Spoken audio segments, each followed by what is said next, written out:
बिहार का मैं दावे के साथ मैं जरूर कह सकता हूं कि 4 की 4 सीटें जीत रहे हैं। जिस एकजुटता के साथ एनडीए के तमाम घटक दलों ने, हम लोगों ने मिलकर चुनाव प्रचार किया, तमाम एनडीए के गठबंधन के घटक दलों के वरिष्ठ नेताओं ने, खुद प्रधानमंत्री ने यहाँ पर सभाएं की हैं। ऐसे में आप मुझे बता दीजिए, इंडिया अलायंस के कौन लोग आए? क्या उनके कांग्रेस का कोई बड़ा नेता आया क्या यहाँ पर? राहुल जी को तो अभी तक फुर्सत नहीं मिली आने की, पहले चरण का चुनाव हो गया। 2024 चुनाव को लेकर के आज से आगाज हो गया है। 21 राज्यों के 102 सीटों पर आज मतदान हो रहा है। उनमें से बिहार के 4 सीटों पर यानी गया, औरंगाबाद, जमुई और नवादा में मतदान हो रहा है। मतदाता भीषण गर्मी में निकल करके अपने घरों से भारी संख्या में मतदान भी करें। वहीं चिराग पासवान ने साफ साफ कह दिया कि एनडीए पूरी तरीके से एकजुट है और चारों की चारों सीट हम लोग जीतने जा रहे हैं। सुनिए चिराग पासवान ने क्या कुछ कहा। अब जीत के मार्जिन की है कि कौन कितने बड़े मार्जिन से सीट निकालता है। भाई, मैं एनडीए गठबंधन का सहयोगी हूँ, सिर्फ इसीलिए ही नहीं, पर चारों सीटों पर हम मॉनिटरिंग कर रहे हैं और चारों सीटों से एक बात क्लियर है कि हमारे प्रत्याशी चारों जगह जीत रहे हैं और कमोवेश यही माहौल पूरे देश भर का है। लगभग 102 सीटों के आसपास देश भर में भी मतदान चल रहा है, तो यही माहौल मोर और लेस देश भर में भी है। बट बिहार का मैं दावे के साथ मैं ज़रूर कह सकता हूँ कि 4 की 4 सीटें जीत रहे हैं और यहाँ से जो माहौल तैयार होगा वो आपको अगले 7 चरण में दिखाई देगा। और कारण भी है, जिस एकजुटता के साथ एनडीए के तमाम घटक दलों ने, हम लोगों ने मिलकर चुनाव प्रचार किया, तमाम एनडीए के गठबंधन के घटक दलों के वरिष्ठ नेताओं ने, खुद प्रधानमंत्री ने यहाँ पर सभाएं की हैं। ऐसे में आप मुझे बता दीजिए, इंडिया अलायंस के कौन लोग आए? क्या उनके कांग्रेस का कोई बड़ा नेता आया क्या यहाँ पर? राहुल जी को तो अभी तक फुर्सत नहीं मिली आने की, पहले चरण का चुनाव हो गया। इनके वाम दलों के बड़े कोई नेता यहाँ पर नहीं आए, तो वो गंभीरता नहीं है। पहले चरण को लेकर कम से कम इंडिया अलायंस के घटक दलों में वो गंभीरता नहीं थी, और गंभीरता का अभाव और लापरवाही और जिस तरीके से हुड़दंग और दबंगई ये लोग दिखा रहे हैं चुनाव के दौरान, इसका पूरा का पूरा नुकसान इन लोगों को बिहार में 40 की 40 सीटों पर होगा। चौंकाने वाला रिजल्ट आएगा। बिल्कुल चौंकाने वाला रिजल्ट आएगा, क्योंकि पिछली बार गठबंधन में 1 सीट ये लोग जीत लिए थे, इस बार वो भी हारेंगे, तो चौंकना इनके लिए स्वाभाविक है। चौंकेंगे ही चौंकेंगे। जब सभा में जिस तरीके से आपकी मां को लेकर अभद्र बातें बोली गई, कैसे देख रहे इसे? भाई, पहली बात तो मेरे लिए ये सेंसिटिव मैटर है। मेरे परिवार के ऐसे लोगों को गाली दी जा रही है जो सार्वजनिक जीवन में भी नहीं है। बहरहाल, इसका मतलब कतई ये नहीं है कि अगर कोई सार्वजनिक जीवन में हो तो आप उनके लिए आप गाली गलौज का इस्तेमाल कर सकते हैं। किसी के लिए भी नहीं, ना किसी नेता के लिए, ना किसी आम बिहारी के लिए, ना किसी देशवासी के लिए, ना ही किसी इंसान के लिए।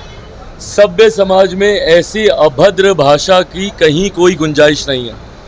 मैं मानता हूं मर्यादित शब्दों में रहकर आप कड़े से कड़ा विरोध भी आप दर्ज करा सकते हैं।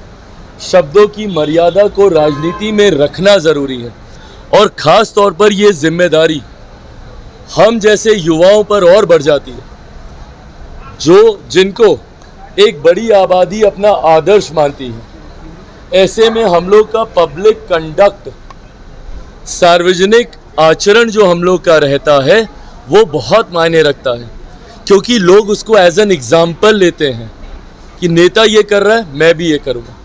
आपकी खामोशी, मौन समर्थन रहा उन असामाजिक तत्वों के लिए जो आपके सामने गाली दे रहे थे, और आप उस पर कार्रवाई करने की बजाय या कोई कड़ा वक्तव्य देने की बजाय आप क्या कहते हैं कि मैंने सुना नहीं। आप क्या कहते हैं कि ये छोटी बातों को तूल नहीं देना चाहिए। भाई, खून खौलता है, और मुझे लगता है हर बेटे हर बेटी का खून खौलेगा अगर किसी के भी माँ को इस तरीके से गाली दी जाएगी। किसी के भी साथ ये घटना होगी, हर किसी का खून खौलेगा। मैं तब भी बहुत संयमित तरीके से अपनी बातों को रख रहा हूँ, पर इन बातों पर दुख या कार्रवाई करना तो दूर, इसको कवर अप करने का प्रयास किया जा रहा है और इसको ढकने का प्रयास किया जा रहा है, ये बोलकर कि ऐसी बातों को तूल नहीं दिया जाना चाहिए। ये आपकी मानसिकता को दर्शाता है। वही जंगल राज 90 के दशक का अब याद आने लग गया है, जिस वजह से हमारे प्रदेश से बड़े स्तर पर पलायन हुआ था। ये अगर वो जंगल राज की परछाई नहीं है तो और क्या है। आज एक असामाजिक तत्व में इतनी हिम्मत कि तेजस्वी यादव के सामने चिराग पासवान के परिवार को गाली दी जाती है और वो कुछ नहीं बोलते हैं। सोचिए उस व्यक्ति की हिम्मत कितनी बढ़ेगी। गांव में जाएगा, देहात में जाएगा, जब चिराग पासवान की मां के बारे में बोलने में कुछ नहीं हुआ तो गांव की महिलाओं के साथ वो क्या हरकत करेगा। यही जंगल राज है जिसकी अब आहट सुनाई देने लग गई है। और ऐसे में इन लोगों की सोच, दुख मुझे इस बात का ज़रूर है कि मेरा छोटा भाई है, वो उनके सामने ये हुआ। राबड़ी देवी जी मेरी माँ है, बात ख़त्म। यहाँ पर मेरे सामने अगर कोई उनके लिए कुछ कहता, मेरी बहन मीसा दी के लिए कुछ कहता, रोहिणी के लिए कुछ कहता, ये तो वो लोग हैं जो सार्वजनिक जीवन में हैं। उनके अलावा भी इनके परिवार या किसी भी बिहारी या किसी भी हिंदुस्तानी के लिए कोई कुछ इस तरीके की भाषा का इस्तेमाल करता, मैं वही मुंह तोड़ जवाब देता। हराकर जवाब देंगे? मैं कड़ी आपत्ति उस वक्त दर्ज करता और हराकर जवाब देने की भाई मुझे ज़रूरत नहीं है। बिहार की जनता आज की तारीख में सक्षम है इस बात का आकलन करने के लिए कि जो लोग इस तरीके की भाषा का इस्तेमाल कर रहे हैं, जो चुनाव में ही आपकी माँ बहनों को अपमानित करते हैं। अभी नवरात्रि का त्यौहार बीता है, मातृशक्ति का पूजन हम लोगों ने किया है। मातृशक्ति, उस शक्ति की इन्होंने किस तरीके से इन्होंने उन्हीं का अपमान करने का काम किया। नवरात्रि के पहले दिन मछली लहराकर और नवरात्रि के आखिरी दिन मातृशक्ति को गाली दिलवाकर, ये इनके संस्कारों को दिखा रहा है, आरजेडी के कल्चर को दिखाते हैं। तो आपने सुना किस तरीके से चिराग पासवान ने साफ साफ कह दिया कि हम लोग पूरी तरीके से एकजुट है और चारों की चारों सीट जीतने जा रहे हैं। वहीं तेजस्वी यादव के खेला वाले चौंकाने वाले बयान को लेकर के उन्होंने कहा दिया, हाँ इस बार चौंकाने वाला रिजल्ट तो आएगा है, क्योंकि 39 जीते थे, इस बार 40 में 40 जीतने जा रहे हैं। अब देखना दिलचस्प होगा कि लगातार तेजस्वी यादव भी खूब धुआंधार प्रचार करें, वहीं एनडीए भी पूरी तरीके से एकजुट दिखाई दे रहा है। वहीं चिराग पासवान ने यहाँ तक कह दिया कि अभी तक पहले चरण में जो तमाम विपक्ष के नेताओं की बात करें तो पूरी तरीके से एकजुट नहीं दिखाई दे रहे हैं। कहीं ना कहीं वो लोग गंभीर नहीं है और हम लोग पूरी तरीके से गंभीर है। इसी वजह से हम लोग 400 पार